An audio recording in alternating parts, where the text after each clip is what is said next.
अस्सलाम वालेकुम दोस्तों, माश दाल की बहुत ही आसान और क्विक रेसिपी आप लोगों से शेयर करूंगी। बहुत झटपट बन जाती है। सबसे पहले मैंने हाफ़ के जी माश दाल को जो है अच्छे से साफ़ करके इसको बॉयल कर लिया है।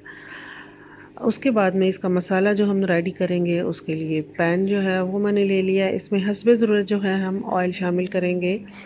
2 अदद जो है वो मैंने मीडियम अनियन ले लिए हैं। इनको स्लाइस करके ऑयल में उतनी देर तक फ्राई करेंगे कि ये सॉफ्ट हो जाए। जैसे ही हमारे प्याज जो हैं वो सॉफ्ट होते हैं तो हम इसमें कुछ खड़े मसाले ऐड करेंगे, जिसमें बे लीफ, दालचीनी, काली मिर्च, ज़ीरा और 2 अदद बड़ी इलायची हैं। प्याज जो है आप देख सकते हैं मेरा जो है हल्का सा सॉफ्ट हो गया है और इसमें अब मैंने खड़े मसाले जो हैं वो शामिल कर दिए हैं। इनको कुछ सेकंड्स के लिए भूनने के बाद में हम जो हैं अपने नेक्स्ट इंग्रेडिएंट्स शामिल करेंगे।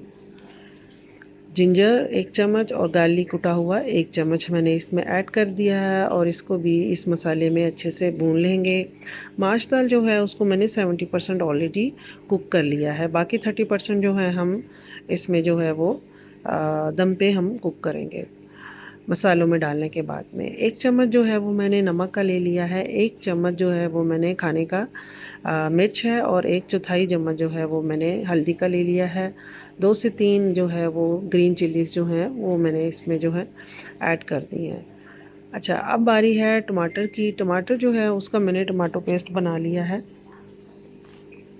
ताकि ये जल्दी से जो है वो मसाला रेडी हो जाए। अच्छे से जो है हमारा मसाला जो है इसको हमने भूनना है कि इसका जो ऑयल है वो सेपरेट हो जाए। बहुत ही आसान रेसिपी है। दाल को हमने ऑलरेडी जो है वो बॉयल कर लिया हुआ है। मसाला हमारा रेडी हो रहा है।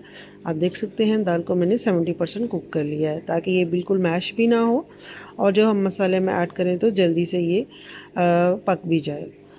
मेरा जो इसकी ग्रेवी जो है आप देख सकते हैं वो अच्छे से रेडी हो चुकी है और बहुत ही अच्छी खुशबू आ रही है। नमक मिर्च बिल्कुल ठीक है, मैंने टेस्ट किया है। आप लोग नमक और मिर्च अपने टेस्ट के हिसाब से कम या ज़्यादा कर सकते हैं।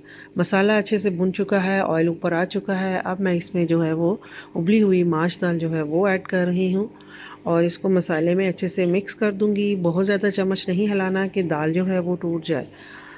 बस हल्के हाथों से दाल जो है इसमें मैश करनी है और मिक्स करनी है और मसाला कोई नहीं जाएगा। बस मैं इसमें सूखा धनिया और गरम मसाला लास्ट में ऐड करूँगी और इसको मैं धनिए, हरी मिर्च और जिंजर के साथ में गार्निश करूँगी।